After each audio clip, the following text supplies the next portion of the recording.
Oh my effing god. Are you guys tired of waiting? I know it's only been 2 weeks from Christmas, but it has been a really rough 2 weeks. And I could not wait to see this episode because y'all goddamn losers suck. Y'all kept spamming me with spoilers on the internet when I was just trying to get some sleep. And half the spoilers I got spammed with, they weren't even real, so screw all of you. Anyway, my name is me, Buster Green. I run a YouTube channel. I am making an anime, but that won't be done until next winter. If you guys want to help my channel out, please subscribe to my Patreon. Literally no one does that anymore. And I'm also trying extremely hard to get monetized. But to do that, I need to accumulate 938 watch hours in the next 11 months. And that is hard as hell. On top of that, my numbers keep going back up enough because I'm not publishing enough videos lately. Damn it all to hell. YouTube is hard. By the way, one thing I got called out on after my reaction to episode 11, which I think I should clarify, I'm completely okay with Suletta and Miorine's relationship. They're cute. I'm just kind of put off by Miorine's constant violence towards Suletta. I got some responses that that's a cultural thing in Asia, that you should just accept that your Asian wife is going to beat you up. But I don't know, it causes a conflict in the part of my brain that says Suletta is a girl, so be nice to her or don't hurt her. Anyway, lesbian relationships are complicated, and it's still kind of fucked that it's a double standard either way you're living. Like, either way, you have to accept that violence is bad, or it's not. Look, I'm just siding against violence, so why aren't you? Alright, anyway, let's get back into it. So, we resume episode 12 with Suletta and Miorine getting separated by a dramatic divider. And now they're in two separate rooms. Then we see a replay of the cliffhanger from episode 11 where Sophie Polone comes down and she starts fangirling Suletta hard, but we now play Suletta's reaction to that moment where she's kind of chill about the whole thing and is like, hey, why is the Gundam here? Then Sophie realizes Suletta can't hear her, so she immediately tries to kill her, which makes Suletta flee in horror for her life. Meanwhile, at the same time, Mio gets knocked on her ass from the shockwave of the Gatling attack on the factory, and she's very worried about Suletta's safety. Meanwhile, at the same time, Prosper is jonesing to see some Gundam fight action, and we get some low-key foreshadowing here where, if you notice, here, previously she's mentioned that the aerial Gundam is Prosper's precious daughter, whereas Suletta is just referred to as just that girl, which is very suspicious. Anyway, so let's start watching episode 12. Cue the opening. Alright, so we're back in the factory, and the factory's going full into panic mode. The kids are like, oh no, it's a war, and then some grunt mobile suits blow up a space bus near them. Now, Old Man Jaturk mobilizes several of his forces against Grassley, while a series of mobile suits launch for the sake of protecting Delling Rembrandt, who is the president of the universe. Now, Sophie's still flipping off about seeing Suletta, while Cirrus Girl Noria is doing her best to try and finish the mission seriously. The factory mobile suits deploy, and we have our first straight-up factional fight in the entire series. At the same time, Miorine is working her ass off to get back to her dad, who is in a full normal suit in case he gets blown out to space, meaning Noria's plan to blow him out into space probably wouldn't have actually worked.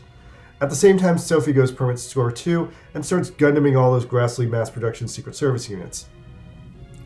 The Grassleys hit Sophie's Gundam with some antidote, and then she turns it up again to permit score 4. This turns on like a big antenna on the back of her Gundam. Looks super cool.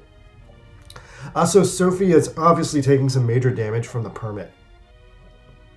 I asked around about this. Apparently, when they raised the permit score in the show, permit is like an actual substance being injected into the bloodstream. Sophie even mentions that she might throw up from having it like in her so much. Anyway, Noria, on the other hand, is doing extremely well with no permit whatsoever, and then more mobile suit grunts deploy and fly at the factory. Suletta finally gets going and heads to the emergency exit, where her main goal is to get in the aerial and rescue Miorine.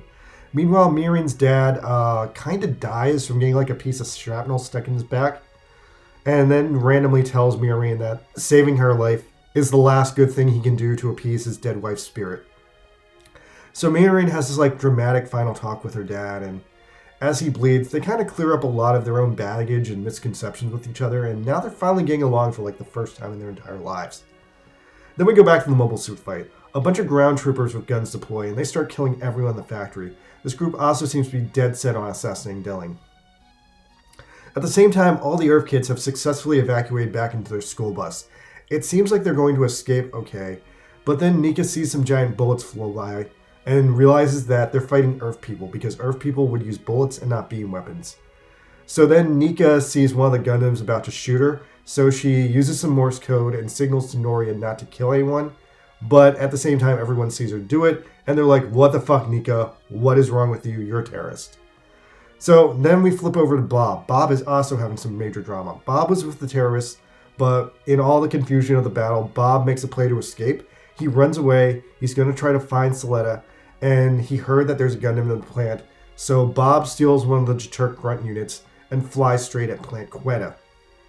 Ironically, he immediately ends up in a mobile suit fight against his own dad, and thinking that he's going to die here, he ends up self-defensing his dad to death. Very Florida. Of course, for maximum drama, his dad lets him know that he murdered him, and Punish Bob begins here.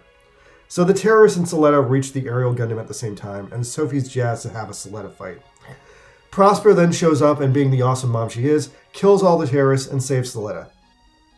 And then she teaches Suletta a valuable lesson here, that Suletta is only alive because her mom was so proactive. Isn't Prospera a good mom, you guys? God, the things this woman can teach you. And then Prospera also reminds Suletta that only she can save Mio Mio. And to get that going, she helps her move forward, and it's a super wholesome girl power moment where Suletta is just dead set on saving Mio with the aerial Gundam. Meanwhile, at the same time, Sophie is going full idiot trying to corner down Suletta, and she finally does it. Suletta gets in the aerial rebuild and immediately defends herself against Sophie, and it's like no match at all. Now, I had some concerns about the design for the aerial rebuild, but I take that all back. It looks cool as hell in motion. So Suletta and Sophie have this huge fight that they've been building up for the last 2 episodes. And this is our second big Gundam versus Gundam fight in the show. It's also the big Gundam fight of the season finale. Noria helps Sophie out, but then Suletta whips out the full Gundam Wing Buster Rifle and just fucking blows a fucking hole in space. And everyone is super horrified of that. So all the terrorists leave, and plus reinforcements were coming to beat them up anyway. So Shadiq gets a Venmo call that his terrorist plan failed, and Elon 5 also reads the whole thing in the newspaper, and I guess he's super intrigued that the Earth Gundams are now public knowledge. And Suletta and the Ariel have a short discussion, and everything is totally good, I guess. Wow, okay, that was a great ending. I was so worried that some super horrible bullshit would happen in the end of the episode, like Miorine would die or Suletta would do something really crazy. So, alright, we got through this season relatively okay. I wonder what the next season is going to be like. Oh wait, there's more episode. Oh wait, Delling's still alive. Oh cool, okay, I guess he didn't actually die. Miorine's doing really well to save him. Oh no, another terrorist foot soldier showed up and he got left behind, and he's going to finish the mission and kill Delling Rembrandt. And splat. Wow, okay. Huh. Well, Miorine is justly horrified about this, but I'm actually really relieved that Suletta didn't kill her or Delling, which is kind of what I was low-key afraid was going to happen if Prospera had brainwashed Suletta. So yeah, that was weird. Oh hey, look, the end art at the end is lightly animated. Very cool. Wow. So how about that last scene, huh guys? Pretty weird, huh? Well, okay, yeah, that wasn't the full ethical nightmare I was expecting. I was really worried that Suletta was going to go full crazy and kill Delling Miorine or someone else because Prospera wants that revenge, but no, Suletta just splatted some loser terrorist to save her beautiful wife, and that's good, right? She saved her wife. That's all she wanted in this episode, and she finally did it. So, yeah, I guess this is going to divide a lot of people, but it is completely in line for how the characters acted up for now, especially if we go all the way back to the prologue and contemplate that Suletta actually is Eri. Because if Suletta has just been straight up murdering dudes since she was 4, I'm pretty sure by now she gives 0 fucks about all that. Now, there's a lot we still don't know about Suletta's backstory and her full history. We got a little bit from the Cradle Star novel. We know that she's been using the Aero Gundam her whole life and they're super tight. But we know nothing about how frequently she's gone into battle and what her full kill count is, which, based on the way she reacted, could be I'd say bigger than 10, maybe even bigger than 100. I mean, hell, she casually whipped out the Buster rifle, and that was only a warning shot, but she seemed like down to like kill hundreds of guys with that, or like blow up a colony or whatever, you know? So I guess we're finally coming into the horrible and yet comfortable space of this being a Gundam series. Like, hey, Mio, did you know this is a Gundam series? I guess you do now. I thought we might get a time skip after this, like, you know, to build up the drama, but I don't think we need one now. Like, overall, this places things down in a couple of really weird ways. So let's take a second and, like, review all the characters on the board who had moves in this episode, and let's contemplate how fucked up they're going to be after the events of this episode and what they did participating in it. Let's start with Nika. Nika, totally screwed. Everyone saw her help the terrorists. I imagine she's either going to join up with them or be immediately arrested by the cops. Next up is Guljaturk. Guljaturk is psychologically screwed, and he will probably be permanently haunted for killing his dad and, like, you know, the whole moment they had. But that being said, aside from that, his overall life situation might actually improve, since his dad was kind of the main source of his life's hardships, and with him removed, he can kind of go back to like everything he had before. So that's very confliction-y, and I think that's going to really fuck him up in the head, especially the fact that killing his dad will give him back his old life, but without his dad. I'm impressed that I successfully read the death flags for Jaturk's dad going to die. I knew there was no way for him to get out of it, since he was like dead set on like taking down Shadiq, and Shadiq was a much more important character than him.